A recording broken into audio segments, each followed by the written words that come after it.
Met Gala is always one of those things where I'm like, oh, I can't be bothered for this to happen again. The Met Gala, the Oscars, you know, there's those things where every brand just talks about it for weeks and weeks and weeks. Well, here I am, a few weeks after it's finished. No, like a month after it's been on now. There's some interesting things about it, right? If you're into like fashion, beauty, there's some really great things to see. And there is always some kind of drama around it. Somebody wasn't dressed well enough. The men weren't dressed too well to the theme. What was on one this year? That guy's makeup was shit. You know, there's always some kind of drama, some kind of opinions happening. Let me introduce you to Anushka Sams. She is over on TikTok and she is an artist. Her description in her TikTok bio says, trying not to get exploited by big institutions and hopefully helping others avoid it too. Let's take a look at what she means. This is the original design. This is something like a counterfeit. The Met's displaying something like a counterfeit of my work for the It says on screen here, the Met is displaying a work that looks a lot like mine. Met Gala opening exhibition. And they eradicated my credit and paid someone else for it. They collected it for their permanent exhibition. It's currently on display now and it's also in the exhibition publication too. And I found out that the Met had done this because I was tagged in a post on Instagram by another organisation that was at the opening of the show who recognised my work, thinking that they were congratulating me on my achievement. Oh, so, I mean, her work is that recognisable that another person, whatever, tagged him, was like, congratulations on your work being shown at the Met Gala. That's crazy. But my name is nowhere to be seen as a co-collaborator, even though it's also my design. I'm Anushka, I'm an emerging artist based in London, the UK, and I never thought I'd be talking in a reel in a million years. And I make hand-woven tapestries and lots of sculptures. Ooh. Important note for this story, a lot of them include human hair, because I explore how materials such as hair hold knowledge in their very form. And ironically, mimicry is a big theme within my practice. In 2023, I was awarded a studio residency at the Alexander McQueen programme called the Sarah Brown Foundation. It is a year-long programme that supports emerging artists and designers, and more on them later. This was where I met and emerged.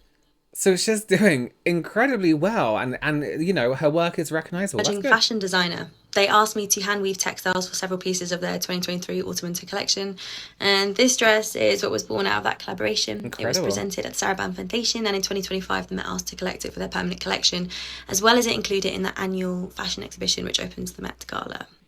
Okay, so let me get it straight. The Met people saw this and was like, can we please have it and display it? Wow, what an honor, right? Oh, what did I just press? Something. The end of 2025, I was told by my collaborator that they no longer wished to exhibit the work, that they were only putting in another piece that they designed on their own without me. And let me guess, which is the one on the left? Which is the same fucking thing. Well, it's not. Though her one is clearly a lot more detailed, a lot nicer. Yeah. This was even confirmed by Andrew Bolton, OBE, that the acquisition had fallen through and that he hoped to work with me in the future. So you can understand my shock as I was sitting in my favourite cafe last Sunday to realise, after being tagged in an Instagram post, that my design was in fact in the Met. My collaborator was there, standing next to it at the opening of the gala, and I couldn't believe what was happening. I own the intellectual property rights to this fabric, which I designed. There's a contractual agreement and everything. Oh. I have all the receipts. Good. I posted them from Andrew Bolton, OB himself and his team. So this is OBE. really wild. My solicitor and I also forewarned the Met and Andrew Bolton, OB, that we'll be going public if they are unable to appropriately rectify the mistake before the exhibition Costume Art opens to the public in New York City on Sunday, the 10th of May, 2026. And unlike the Met, I'm actually a woman of my word, and I don't go quietly, so here we go. Yeah, good for you. That's stolen work. So she creates this piece. The Met, whoever, asked to take it and permanently display it in a collection, or temporarily display it in a collection. They then say, oh, actually, no, we don't need it anymore. We're actually including one of our own designs. The own design is basically her design, but a rip-off version. Like a lefufu, if you will. The Met Gala is displaying something like a copy of my work for the Met Gala opening exhibition, and eradicated my credit and paid my collaborator and didn't pay me. This is the dress in the exhibition. This is the original. Spot the You know what? Hers is so nice. It has all this detail to it. You can't see my mouse. And even the black detailing going through it hangs nicer. It connects a little bit more. It looks like it's all part of the same dress. Whereas the one that they've put in looks like someone's gone to their parents and been like, I want to be a mummy for Halloween, but like a spooky one. No, but a sexy one. Difference. Turns out that the Met are refusing to own their role in this or hold themselves accountable, because to Of do the course. right thing means accepting that Andrew Bolton, OBE, and his team did the wrong thing. Instead, they are passing the responsibility onto myself and my collaborator to resolve our differences before they take any action, and that they regret that the museum was not able to help us reach an agreement. So What this does is that actually where it mean? gets really interesting, and I've learned a lot more about the legality of the matter too. So my solicitor, John Sharples, a leading commercial IP and art lawyer here in the UK, has informed me that the Met would be committing its own acts of copyright and moral rights infringement if looked at through the lens of English copyright law. And I have now had lots of client offers from US lawyers. Nice. So much. To Yeah, help me make amazing. arguments based on American law. Thank you so much. From a copyright perspective, it is absolutely clear that I was a joint author and therefore co-owner of the original artistic design. So taking all that information in, the Met is not taking a neutral position at all, because currently only one of us, my collaborator, is credited in the exhibition, in the catalogue, museum website and internal object records. And instead, all of this happened without my consent, without my knowledge, without any I'm credit, and without any warning. A museum has a responsibility to carry out something called due diligence. A museum's expected to take provenance really seriously. So this means documenting the history of an object's ownership, its custody, locations, but most significantly for my case, tracing an acquisition's journey of creation. And that means crediting people where credit is due. So surely it makes it even more peculiar that the Met have reached this decision when Andrew Bolton, OBE, and his team knew that, 1, I existed in the first place. 2, they knew yeah. that my collaborator had agreed that the intellectual property of the fabric belonged to me. My collaborator had signed a written agreement saying so. And 3, the Met agreed that they would give me credit on the exhibition label and within the exhibition catalogue on the initial dress that we were agreeing for them to acquire. I cannot thank people enough. These past 2 days have been wild. But like, do you want your name credited on the fake version of what you have, or would it have to be like inspired by, you know? Receive such kind words, incredible gestures, legal help, press getting in touch. I thought the internet was a dumpster fire. This has been so nice. Our attention has to be on the Met and not my collaborator. Doesn't mean that I'm not wanting to claim what is legally and morally mine, but the Met are using my collaborator as an excuse to relieve themselves of any accountability of their role in this. So the focus has to be on them. I'm ready, and I'm making this video because as an artist I often feel powerless. Like most artists, we're at the mercy of this opaque industry. That's the thing as well, when it comes to art and things like that, there are like copyright laws and stuff in, but you bet there's always going to be, I was about to say a reach around, that's not the right word, a loophole to be like, oh, well, you know, it's not our fault we copy, that kind of thing, like in this situation. There is no update on this just yet. The Met made me an offer. This is why I said no. Quick recap, if you're new, the Met's Costume Institute were going to collect and display a dress I made with a collaborator for their opening exhibition of the Met Gala. The acquisition was cancelled by my collaborator. Then, without my knowledge, the Met allowed my collaborator to create a replica or imitation of the dress, which included my design work, completely wiping me out of my contribution.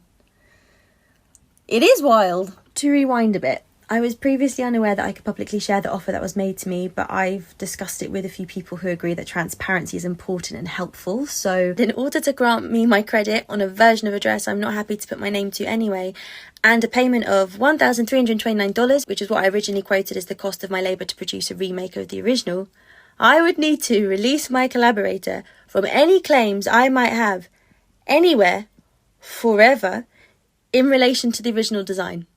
If I agreed to this offer, I would have to lose future sales and credit for my artistic contributions on this work for the rest of my life. I would also have to remove my videos and refrain from making any further public statements about this matter. In an article published this week in the news section of The Times UK, Sian Bradley got statements from myself, my collaborator and the Met, but perhaps unsurprisingly, the Met is still shifting the responsibility onto myself and my collaborator. Part of my collaborator's argument in this article is that because they use different materials and methods to create the dress that's now on display, it therefore can't be seen as the same design, but that's not quite how it works. A copy of all or part of an artistic work doesn't stop being a copy because it's realised using different materials or medium.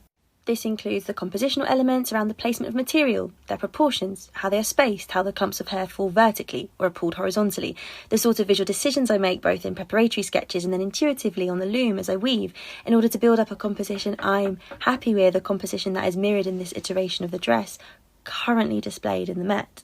I want to stress that I was invited to join the original project as an artistic collaboration. My collaborator did not employ me or contract me as a kind of fabricator.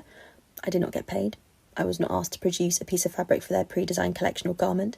Originally, the dress was going to be a coat. The design evolved as the weaving evolved. As things do in collaboration, we responded to each other's ideas.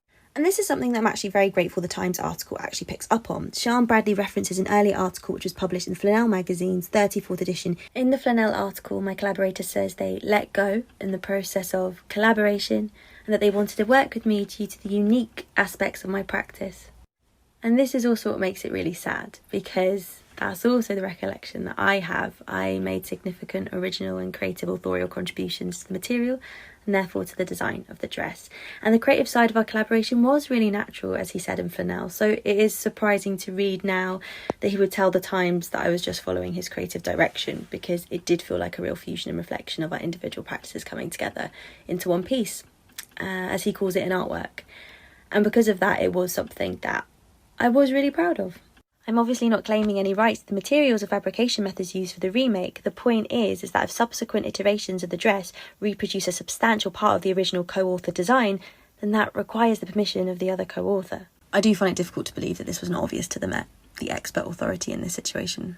Look, perhaps the Met thought it was a fair offer to say, let's give Anushka what she was originally asking for and combine it with what I assume my collaborator has been asking for, and then everyone is happy. But it's still not ethically or legally fair. It's not neutral, because the Met have asked us as collaborators to figure it out, but the dress is still on display, still in the catalogue, in the internal object records, with just one collaborator's name. On the object label, right now in the Met, it says that this dress on display was featured in my collaborator's Autumn-Winter 2023 collection, and that this is a new edition of that same dress. So the Met are saying that this is not a completely new garment, it's a remake of the one that I collaborated on.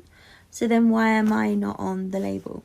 So the main outcome I'm looking for is to secure the artistic integrity of the original work by swapping out the remake for one I'd be happy to put my name to, a small payment for the work involved, and then securing proper credit as co-author of that design, along with my collaborator. When I said no to the Met's offer and provided other alternatives, the Met removed themselves from negotiations.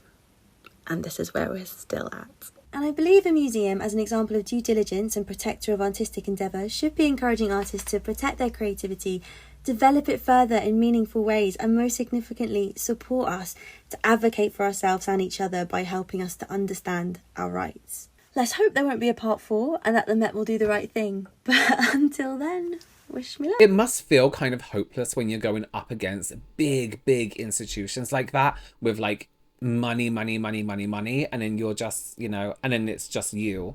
It feels like you're by yourself doing your own thing. So I'm glad lawyers have reached out and said, oh no, we can help you fight the system, you know, fight the man. So, anyway, let me know your opinions down below. Subscribe if you haven't already. Give this video a thumbs up. Watch out for the update on this. I'm very interested. I'll see you very soon. Bye.